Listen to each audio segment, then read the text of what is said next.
when he spoke about this in his sermon last week, sharing the story of from whom when he served as pastor Hukseokdong Church.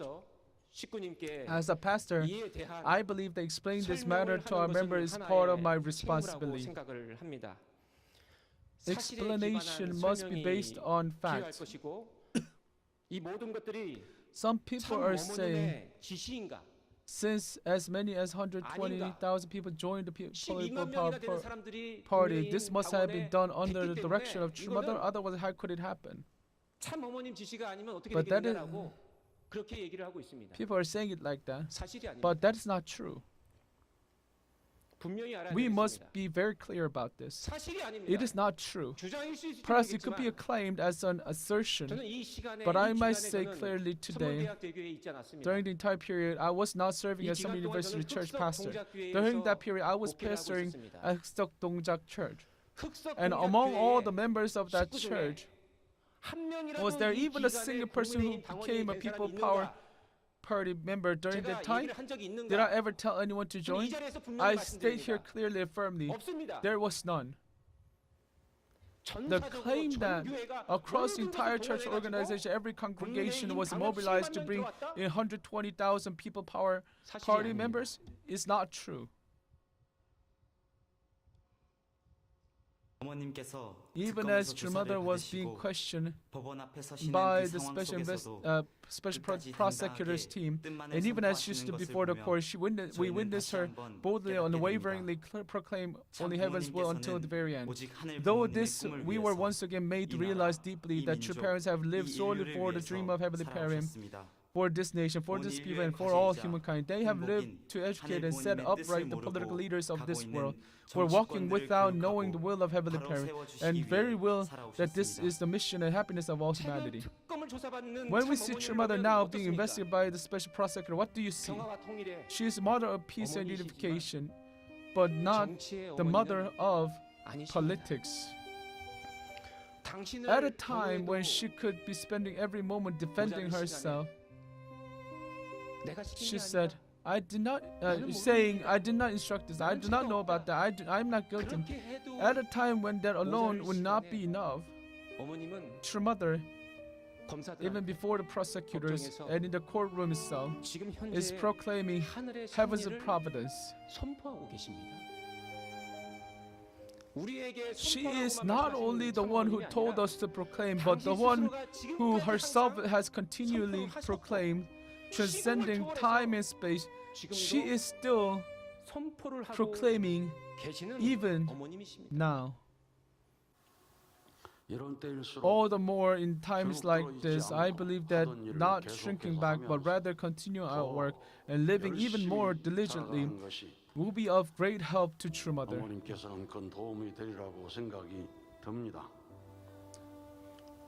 When True Father was in Danbury,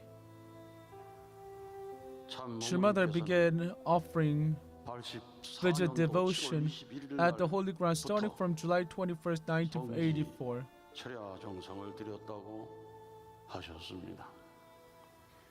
And even then, she continued her public mission.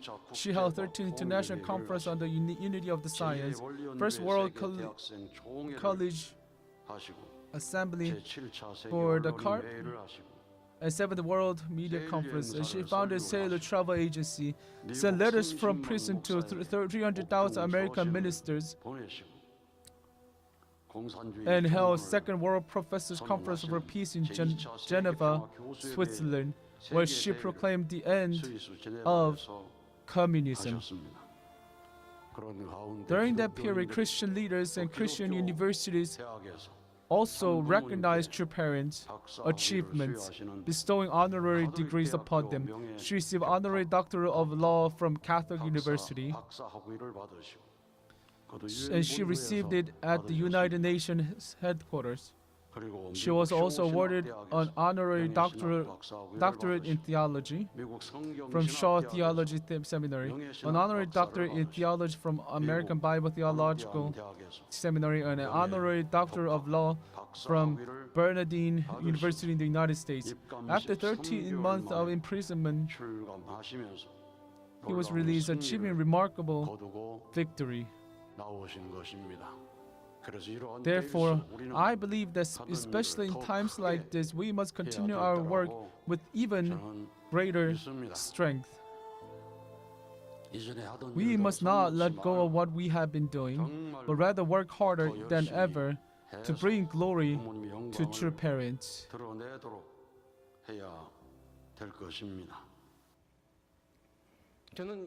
As I go through this present situation,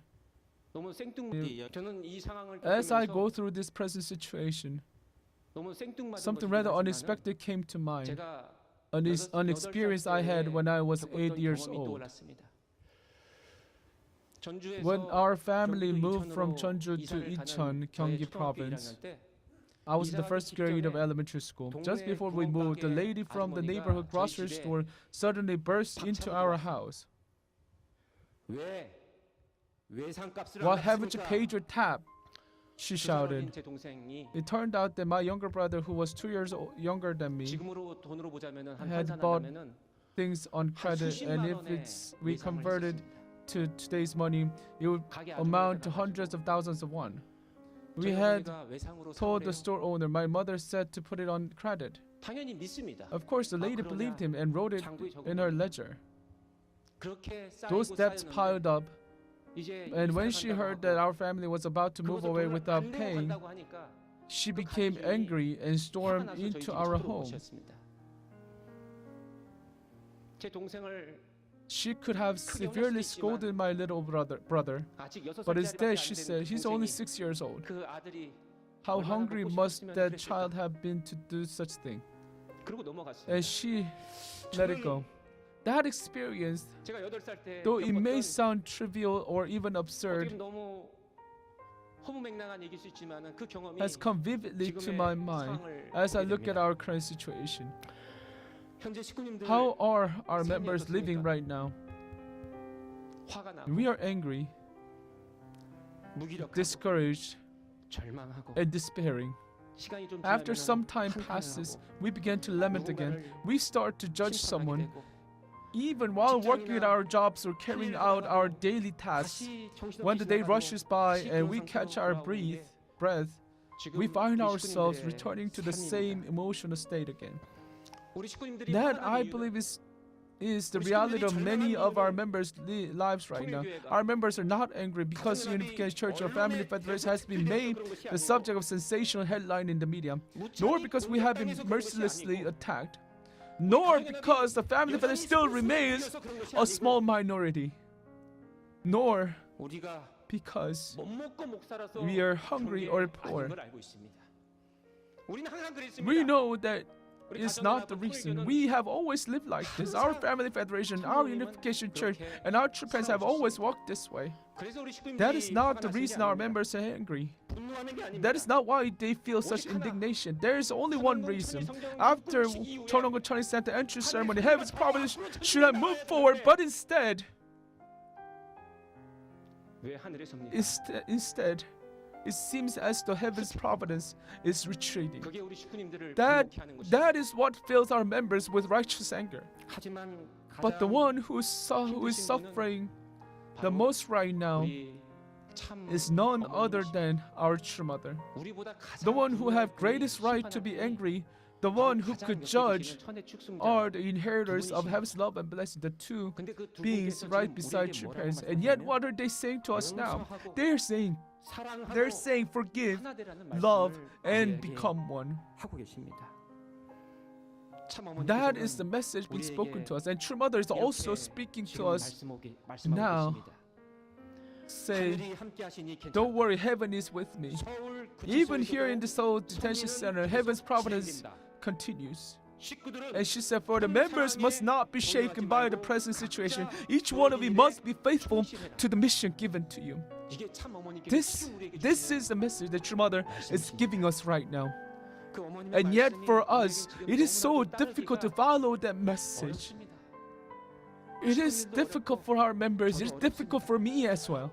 But even so, when tears fall, we must wipe them away. Even in hardships, we must ask ourselves, for whom? For True Mother.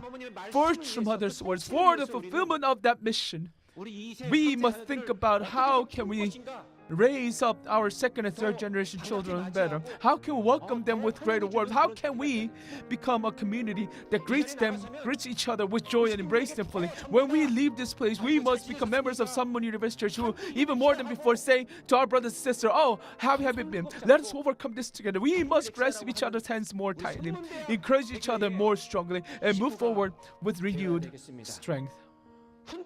Our Hundu Family Church gatherings must become even more joyful and more filled with happiness, and our university students' activities and witness efforts must be such that we can proudly report we are working even harder than before. That is the kind of member, that is the kind of people we must become.